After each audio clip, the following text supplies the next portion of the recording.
Il faut montrer au monde qu'après... Il faut montrer au monde qu'après tout ce qui s'est passé, les gardiens sont toujours là, luttant pour sauver le monde.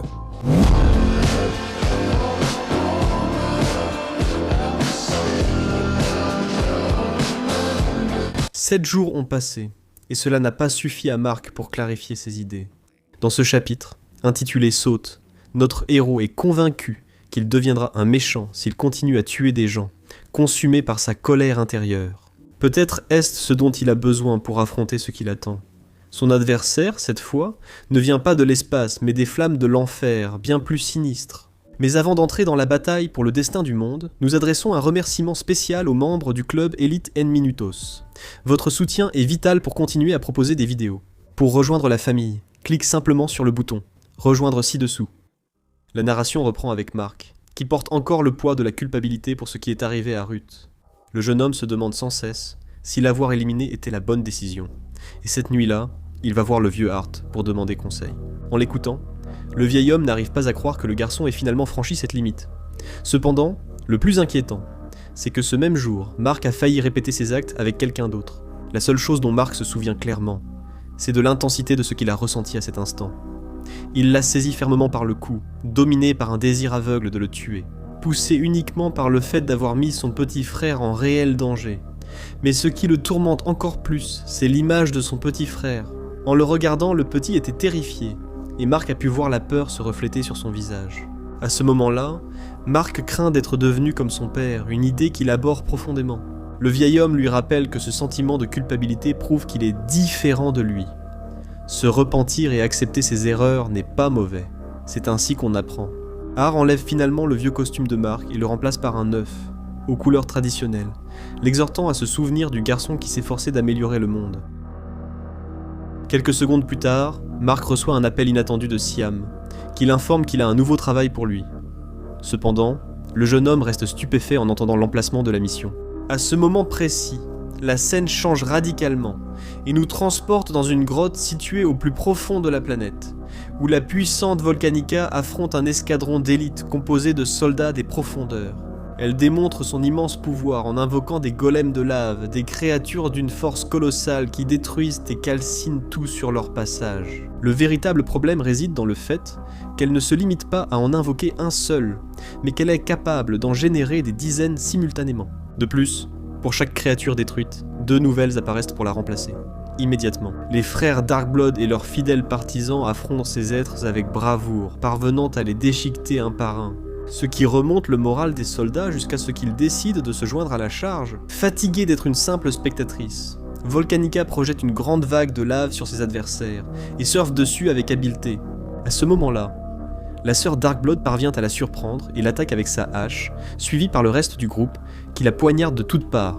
Mais l'acier ne peut l'atteindre, et d'une énorme explosion de chaleur, elle les repousse un à un.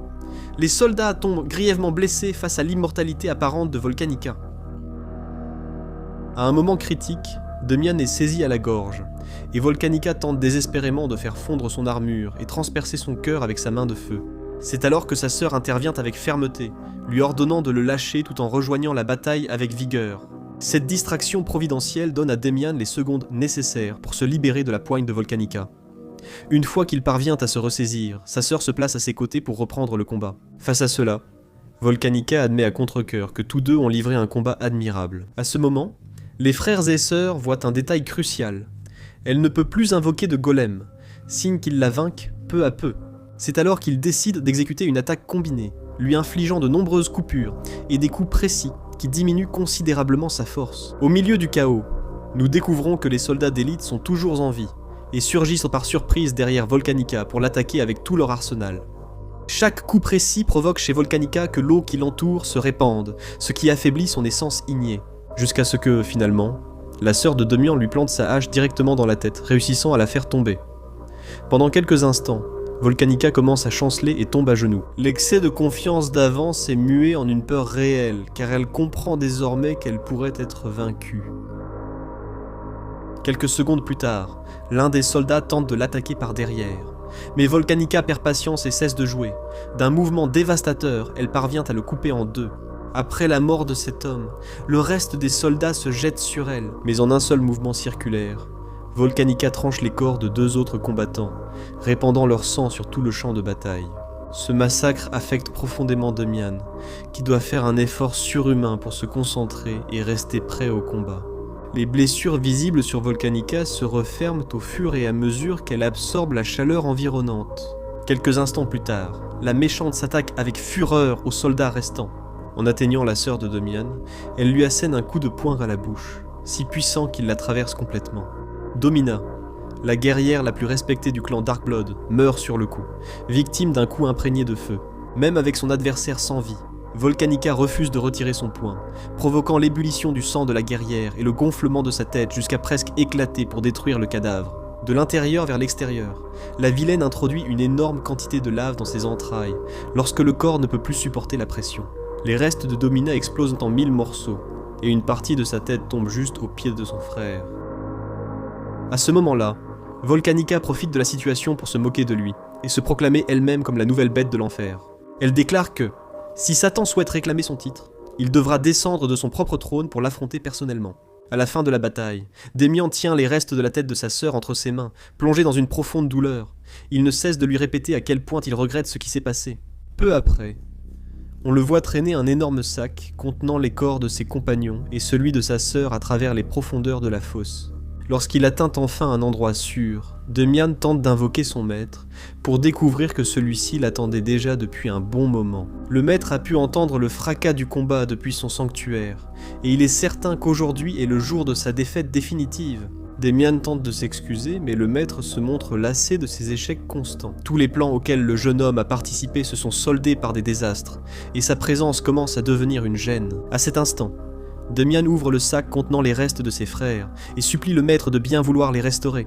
Bien qu'au début le maître refuse, affirmant que sa soif est déjà étanchée, la douleur dans les yeux de son disciple le fait céder, même si ses pouvoirs ne sont pas encore à leur apogée. Comme dernier message, le maître le remercie pour sa loyauté et sa persévérance. Même si sa tradition est dépassée, il reconnaît que Demian pourrait encore lui servir. Aussitôt, le maître prend la tête de Domina et lui promet qu'elle aura bientôt une nouvelle chance de récupérer son trône. Cependant, Demian intervient et lui demande de ne pas le faire. Pas encore.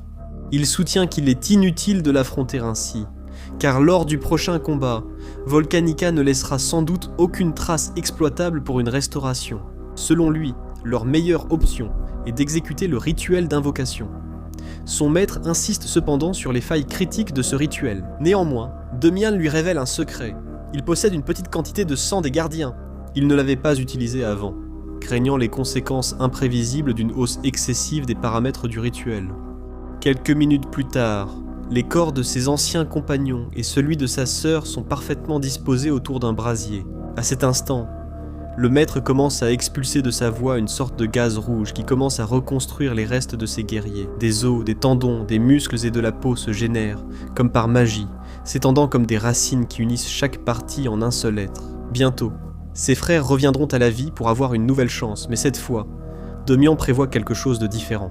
Lorsque le maître se retourne, il le trouve en train de dessiner une rune sur le sol tout en prononçant des mots dans une langue étrange et ancienne. Une fois que le pentagramme est terminé, Demian laisse tomber la goutte de sang des gardiens juste sur la ligne, et le dessin commence à s'illuminer d'un rouge ardent. Quelques secondes plus tard, une énorme sphère d'énergie se forme dans l'air, et plusieurs chaînes émergent du pentagramme pour la maintenir fermement. Les chaînes commencent à tirer quelque chose avec une force colossale depuis l'intérieur de la sphère, et bientôt, on distingue des pieds qui en dépassent. Soudain, Mark apparaît devant eux, et Demian lui précise que même s'il n'est pas Omniman, il possède le même sang que lui. La première chose que Mark exige, c'est une explication cohérente sur ce qui se passe. Demian lui répond qu'il se trouve dans le monde inférieur, un endroit qu'ils connaissent formellement comme l'enfer. Il lui explique que son plan était d'invoquer son père pour demander son aide dans une mission vitale. Cependant, maintenant qu'il est présent, il est sa seule option et doit lui faire la même demande. À ce moment-là, il est révélé ce que Mark faisait juste avant d'être invoqué. Dans une pyramide avec Zane, ils ont rencontré Kor, prêt à posséder son corps. Mark ayant disparu, l'entité doit désormais posséder la jeune fille. Zen est incapable de résister lorsque la magie ancestrale de la momie envahit son corps, et maintenant qu'il dispose d'un réceptacle physique, il peut enfin quitter son ancienne prison. De retour avec Mark, Demian lui présente son maître, qu'il devrait officiellement connaître sous le nom de Satan. Dès qu'il entend ce nom, Marc se jette violemment sur lui et le saisit fermement par le cou. À cet instant, Démian le supplie désespérément de le lâcher, lui assurant que le maître n'est pas l'ennemi, mais quelque chose de bien plus complexe. Marc met cependant quelques minutes à réaliser que toutes les histoires qu'il connaissait sont réelles. L'enfer, les démons et Satan lui-même existent vraiment, même si ce n'est pas de la façon dont ils sont décrits dans les livres. Des règles strictes s'appliquent ici, avec des démons à contenir. Demian invite Marc à s'asseoir, qui lui demande pourquoi il est parti après avoir enquêté sur son père. Cependant, il lui révèle la dure vérité. Il n'a jamais voulu partir, c'est Cécile qui l'a exorcisé pour empêcher Demian de révéler la vérité sur Noah. Mais ce n'est pas le principal problème en ce moment. Volcanica a arraché le trône à Satan, et elle forme une armée de golems infernaux, avec l'intention d'envahir le monde intermédiaire. À présent, Marc est devenu le seul capable de l'arrêter. Bien que Marc refuse catégoriquement de se battre pour le diable, il découvre quelque chose que peu de gens savent. Le monde intermédiaire existe grâce à lui, et l'enfer est une pièce nécessaire pour que la Terre et son propre monde survivent. L'humanité traverse actuellement sa 6e génération, et ce sont les démons de l'enfer qui maintiennent l'équilibre face aux créatures restantes de la 2e génération, qu'ils appellent les géants. Ensuite, Marc apprend que pendant la 4e ère, le chaos s'est déchaîné. Les démons et les créatures provenant de cette époque possèdent une soif insatiable et sont pratiquement indestructibles. Leur guerre a duré des millénaires, et a presque détruit toute vie sur la planète. Les démons capturés furent confinés en enfer, où ils restèrent emprisonnés et soumis à des tortures pendant des millénaires. Le travail du diable et de ses disciples a permis à la civilisation de progresser. Sans eux, il n'y aurait ni ville ni nation que Marc s'efforce de défendre. Par conséquent, l'histoire qu'il connaît est déformée. Satan n'est pas un être purement maléfique, mais il a servi de gardien des villes pendant des éons. Grâce à sa vigilance, l'humanité a prospéré, mais il est maintenant temps de lui rendre l'appareil. Volcanica prévoit de libérer ses frères villes et de diriger son armée vers le monde d'en haut, pour le soumettre à une destruction totale. Marc, plongé dans une période personnelle difficile, hésite à les aider. Cependant, Demian le prévient fermement que s'il n'arrête pas Volcanica, il n'aura plus de foyer où retourner. Maintenant qu'il n'a plus le choix, Marc leur demande de lui indiquer le chemin. Il affrontera Volcanica, mais en aucun cas, il ne la tuera. Après avoir volé un moment, Demian guide Marc directement vers une fosse qui semble sans fond. Au fond de cet abîme se trouve la couronne incandescente de Satan, l'objet qu'ils doivent récupérer pour restaurer son pouvoir, et avoir une réelle chance d'arrêter la méchante. Avant de commencer la descente, Demian demande pardon à Marc de l'avoir entraîné ici, avouant qu'il espérait l'apparition d'Omniman. Cependant, Marc lui révèle que son père est mort, ou qu'il le sera très bientôt, car les Viltrumites l'ont condamné, et il est en train d'être traqué. Une fois tous les détails clarifiés, Marc commence la descente dans la fosse en portant Demian dans ses bras. Ensemble, ils représentent le seul espoir pour l'enfer et le monde terrestre. En raison de l'immense profondeur de la fosse, ils tombent tous les deux pendant un long moment. En chemin, Marc demande si le paradis existe vraiment, mais Demian lui répond qu'ils n'en ont aucune connaissance. Le monde n'est pas régi par les croyances humaines. Personne ne tient de registre des actions, bonnes ou mauvaises. Au début, Marc considère cela comme une mauvaise nouvelle. Mais Demian lui fait comprendre que, s'il n'y a personne pour contrôler leur comportement, ils pourraient eux-mêmes transformer leur monde en ce paradis qu'ils désirent tant. Cependant, la nature humaine a toujours eu tendance à pencher du côté opposé. Après un long moment, des cendres commencent à flotter dans l'air. À mesure qu'ils s'approchent du fond de la fosse, au milieu de l'obscurité dense, ils parviennent à apercevoir la couronne de Satan. Alors ils se dépêchent de la récupérer immédiatement. Cependant, Cerbère, gardien de la relique, se dresse sur leur chemin et ne les laissera pas l'emporter. Sans engager le combat, l'énorme chien à 3 têtes fonce sur eux et leur assène un coup brutal avec sa queue. Pour Marc, l'impact n'est pas aussi dramatique grâce à sa résistance, mais Demian est fortement secoué par la puissance de l'attaque. Pour le garder en sécurité, Marc le lance de toutes ses forces vers le haut, profitant des secondes où son compagnon reste en l'air pour affronter directement Cerbère. Une fois que Demian atteint sa hauteur maximale, il entame une descente vertigineuse. Si Marc ne parvient pas à le rattraper à temps, il mourra inévitablement lors de l'impact. À chaque seconde de chute, Demian panique et crie désespérément le nom de Marc, jusqu'à ce que ce dernier apparaisse et le rattrape. Juste un instant avant de toucher le sol, Marc tient la couronne dans sa main droite et lui dit, avec une certaine légèreté, que la tâche n'était pas aussi difficile qu'il l'avait décrite. Cependant, en remontant vers l'enfer, ils découvrent avec horreur que les lamentations des villes se sont tues. Cela ne peut signifier qu'une chose, ils possèdent désormais la force nécessaire pour se libérer de leur torture, le temps leur est compté. À peine atterri, Mark jette la couronne à Satan.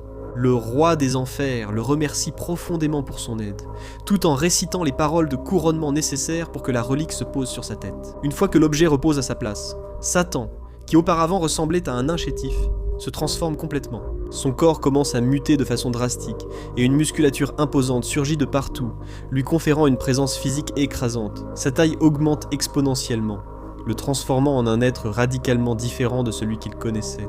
Satan ne peut contenir sa joie, et célèbre avec allégresse au rythme de la musique, extasié d'avoir retrouvé sa forme originelle et tout son ancien pouvoir. Cependant, malgré le soutien qu'il reçoit désormais de Satan, le pouvoir de Volcanica reste sans précédent. Avec les Beals, ils auront besoin de toute leur force pour espérer la vaincre. C'est dans l'urgence que Demian présente le clan Darkblood à Mark, lui expliquant qu'ils sont la dernière ligne de défense contre Volcanica et son armée. Malheureusement, en ce qui concerne Domina, son corps était trop endommagé pour que la magie de Satan puisse la guérir. Ce n'était pas suffisant pour la reconstruire complètement, ne pouvant pas compter sur elle. Leurs espoirs diminuent drastiquement, car elle était la seule à avoir pu tenir tête à Volcanica auparavant. Il est maintenant temps pour Demian de brandir enfin l'arme de ses parents. Au même moment, Volcanica est arrivé avec les Beals et utilise toute sa puissance pour finalement les libérer de leur chaîne. Heureusement, Satan fait son apparition, portant sa nouvelle armure, accompagné de son clan, tous prêts à la vaincre et à la renvoyer dans la cellule à laquelle elle appartient. Demian indique à Mark qu'il ne doit pas s'inquiéter des golems, car si Volcanica tombe, ils seront tous détruits. Avec elle, la stratégie fondamentale consiste à ouvrir la voie à Satan, car lui seul possède la force nécessaire pour la vaincre. Cependant, alors que Mark est sur le point de l'atteindre, Volcanica leur lance une vague de lave qui se transforme en stalactites acérées en plein vol. Pour Mark, éliminer les golems ne représente pas un grand problème, et il le fait avec un sourire sur le visage. Cependant, s'approcher de la vilaine est un défi complètement différent dont Satan et ses guerriers doivent s'occuper personnellement. La bataille devient intense, et l'attaque synchronisée s'avère vitale pour le succès de la mission, avec l'arme de sa famille. Demian assène un coup brutal à Volcanica qui tombe, mais elle se régénère aussitôt et leur projette beaucoup de lave, les changeant en roches vivantes. Demian finit par être piétiné par elle, et lorsque Volcanica tente d'utiliser l'arme familiale pour l'assassiner, celle-ci s'envole loin de ses mains. Juste avant son évasion, Satan surgit derrière elle pour la tuer, mais Volcanica s'y attendait, et une série de piliers acérés jaillissent du sol, le transperçant complètement. À ce moment, Volcanica avoue ne les avoir épargnés que pour une raison, qu'il lui apporte Satan et sa couronne. Ils ont tous servi de simples appâts, et sont tombés parfaitement dans son piège. Pendant que Satan reste piégé, les piliers qui le transpercent deviennent de plus en plus épais, lui causant des blessures atroces et accélérant sa mort. Volcanica leur révèle alors ses plans pour détruire le monde d'en haut. Elle a l'intention que les villes transforment toute la planète en un désert désolé et brûlant, sur lequel elle régnera de son propre droit. Au milieu de son discours, Mark l'interrompt brusquement et la prévient qu'elle devra passer sur lui si elle veut s'emparer de la surface. En le voyant, Volcanica rit avec mépris. Mais alors qu'elle s'apprête à dire qu'il ne peut rien faire pour l'arrêter, Mark lui assène un coup de poing qui lui fracasse le crâne. Le corps de Volcanica est projeté à plusieurs mètres de distance, et sa magie est momentanément interrompue, ce qui permet de libérer Satan des piliers. À cet instant, le traumatisme se répète pour Mark, qui croit avoir assassiné quelqu'un d'autre. Qu'il s'agisse d'une entité volcanique ou non, Demian se hâte de le remercier, affirmant qu'il a agi comme il fallait. Mais quelques secondes plus tard, le corps de Volcanica se relève et sa tête se régénère entièrement, avant qu'elle ne puisse lancer une nouvelle attaque. Le garçon se retourne rapidement et lui détruit à nouveau le crâne d'un seul coup de poing précis. Mark frappe et donne des coups de pied avec fureur à plusieurs reprises, détruisant à chaque impact de grandes parties du corps de la méchante, jusqu'à ce que les golems comprennent qu'ils sont dans une situation de désavantage écrasant. Volcanica finit également par se rendre compte qu'elle n'est pas de taille face à la force de Mark, alors elle se retire en promettant de revenir, lorsqu'elle sera assez forte et aura ce qu'il faut pour transformer le monde d'en haut, en son désert de douleur tant désiré. Quelques secondes plus tard, la vilaine fond complètement et s'échappe par des fissures de lave dans le sol. Lorsque Volcanica s'enfuit, Mark et Demian pensent tous les deux que tout est terminé. Cependant, peu après, l'un des Beals émerge de la lave. Il s'agit d'une créature blanche, dotée de griffes acérées et dépourvue d'yeux, mais qui dégage une puissance incroyable. Lors de leur première rencontre, Mark, d'abord confiant, reçoit une entaille à la poitrine qui le force à prendre le combat au sérieux.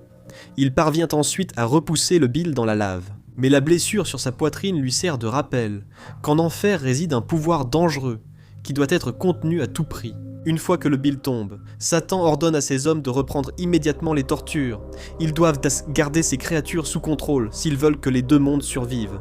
Avec ses pouvoirs enfin restaurés, Satan est capable de récupérer le corps entier de Domina, faisant en sorte que les cris et les lamentations en enfer reviennent à leur état naturel. Grâce à son aide inestimable, Satan a décidé que la dette de Demion était entièrement réglée. Il est donc temps pour lui de retourner avec Mark dans le monde des humains. De plus, le roi des enfers estime qu'il ne sait pas quand il pourrait à nouveau avoir besoin de l'aide de Mark. Il serait donc prudent que ses alliés restent proches de lui. De retour à la surface, Eve révèle à William la nouvelle de sa grossesse. Il se montre extrêmement enthousiaste, mais elle est profondément inquiète, car elle pense que le bébé est la cause de la perte de ses pouvoirs. William essaie de la rassurer, lui disant qu'il ne s'agit que de son désordre intérieur et de son esprit en chaos. Pour lui, il est évident qu'une fois qu'elle aura le bébé, ses capacités fonctionneront à nouveau normalement, donc elle ne devrait pas s'angoisser. Néanmoins, il insiste sur le fait que Mark mérite de connaître la vérité. De son côté, après être revenu dans son monde, Mark fait un arrêt à l'atelier d'art et accepte le nouveau costume que le vieil homme lui avait préparé, un modèle plus traditionnel avec les couleurs que nous connaissons parfaitement. Lorsqu'il arrive enfin à la maison, sa mère lui annonce qu'elle va emménager avec Paul. Elle a décidé de franchir une nouvelle étape dans leur relation et prévoit de vendre la propriété actuelle. Mark et son frère sont invités à vivre avec eux, aussi longtemps qu'ils le souhaitent, pour former une grande famille. Pour Mark, c'est un changement radical imprévu. Plus tard, Eve vient lui parler, et Mark, en quelques secondes à peine, lui avoue tout ce qui se passe. Sa mère déménage, l'enfer existe, il a rencontré Satan et les démons sont de bonnes personnes. Ah, et il a un nouveau costume. Elle lui demande avec inquiétude s'il va bien, ce à quoi Mark répond qu'il ne sait pas, car il essaie encore de tout comprendre. À ce moment-là, elle admet à voix haute qu'il n'y aura jamais de moment parfait pour lui dire cela, mais qu'elle doit le faire. Juste au moment où Eve s'apprêtait à lui révéler sa grossesse, Mark lève soudainement les yeux et s'exclame « Putain de merde !» À cet instant, la scène révèle que dans le ciel se trouvent Nolan et Alan en train de les observer. L'épisode se termine avec Nolan qui s'adresse à son fils pour lui dire qu'ils ont besoin de lui d'urgence. Enfin, le moment de la guerre est arrivé.